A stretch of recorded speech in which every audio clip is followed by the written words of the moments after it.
Well, last Saturday, history was officially made. The new king was crowned during his coronation, and what an amazing day it was. I think we're always going to remember King Charles III was crowned on this day, along with Queen Camilla. Of course, she was crowned as Queen Consort. It truly was a remarkable ceremony. I mean, such pageantry, such majesty. I don't think anybody in this world can do pageantry in all its beauty the way that the British can. I'm just an American who was watching, and I was so excited with the day as everything unfolded. If the UK could only understand how other countries really look up to them, I mean, we were astonished. So people who like or love the royals loved seeing so many people participating in the coronation. It truly was a splendid event. I think those rehearsals were certainly successful because, my goodness, I have never seen an event that was so well planned. Everything just flowed, and everyone knew exactly what they were supposed to do and when. It gave me goosebumps, I got tears in my eyes, the crowd saying God save the king was such an amazing thing to hear, and they all were witnessing history in the making. Prince William and Princess Catherine, along with their gorgeous children, did so well, all the way from Prince George to Princess Charlotte and that little Prince Louis. I have never seen him on such good behavior. I don't know how they got him to act so stoic all day, so mature. It was really an impressive sight. Prince George seemed to really understand what this day was all about, and I'm sure it had to be thrilling for him to know that this will not be the last coronation for him.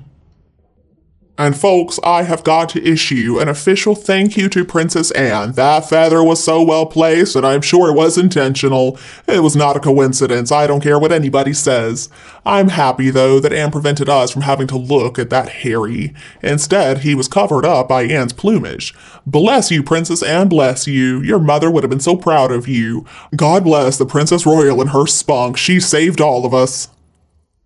Couldn't help but notice that Harry didn't sing along with the national anthem, which is focused on the king, his own father. I mean, he looked so jealous while he was looking right at his brother. It was really scary, the look on his face. The hate coming from him is really scary. It's important that he is kept far away from William, Catherine, George, Charlotte, and even Louis. I mean, he's a drug abuser, and he chose an evil woman to be his wife. All of these factors have made him despise his brother as well as his brother's family. It's really horrible. I mean, what is wrong with this man? He used to be a prince and he used to act like one.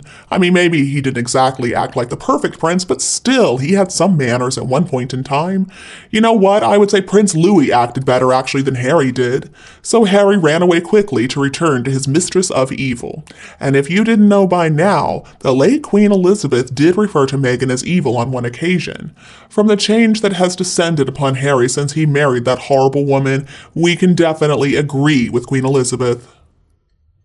There's also a lot of pain in his eyes. In the first photo where you can see that he's looking over at his older brother, it looked to me like Harry understands that the relationship is beyond repair, and he knows he messed up. Big time. I don't think this is going to be a happy ending for Harry in the least. Now, the fact is, back in the day, Harry only seemed like a nice prince because the palace knew to cover up all his shenanigans. I mean, since he was a child, that's exactly what they did. This is the real Harry, though. This is the Harry we're seeing who's even more angry at the royal family because they don't cover up for him any longer, and people don't like him because he has shown himself to be cruel and nasty. Harry is used to being adored by the populace, though, but only because we didn't really know what he was all about. Strange things would leak out here and there, but they were quickly covered up to keep that image intact. The moment between the king and his son was so special, and the Prince and Princess of Wales were so smart to make sure that their children were there to watch all of it. It was such a wonderful experience for them. And yes, it is sad that Harry could have been there too. He could have done exactly the same with his brother. But thanks to his ugly behavior, he took himself outside of the family. He made himself a pariah. And he's denied his invisible children a part too, if they're real. Harry came, but it was obvious that he didn't want to be there. Whether or not he deserves it, that's a subject for another occasion. I'm worried about what's going to happen next. Meanwhile, it looks like Meghan and Harry have now basically been erased from royal history. These official images stand in the royal archives forever. Future generations are going to get to see this, and many people are not even going to know that Harry the Spare even existed. Seriously, folks, when was the last time that the son of a king refused or has been refused inclusion in an official coronation portrait, either a photograph or a painting? I would assume never, actually. The Duke and Duchess of Sussex, alright, I'll call them by their titles for once, they of course should have been in that portrait too, and they would have been if they hadn't been so treacherous and if they hadn't betrayed the family, if we hadn't witnessed Megxit and everything that has happened since then, which has made both of them persona non grata in the royal family and in the country as a whole. So what exactly were they up to instead of posing there with the other royals for that coronation family portrait? Well, of course, Harry had a plane to catch. He had to get back to Montecito. And what about Meghan? Well, of course, she refused to come in the first place because she claimed she had to come to Archie's birthday party, even though she also had to release that clearly old photo of her that was photoshopped on a hike with Marcus. You can tell by Meghan's teeth this was not a recent photo. So do any of you need any more proof that Megxit has been a complete disaster? I mean, Harry, the son of the king, is not even half in. I don't think we need any more proof. They are both about as far out of the orbit of the royal family as they possibly can be, and you can tell that from looking at the Coronation Day photos.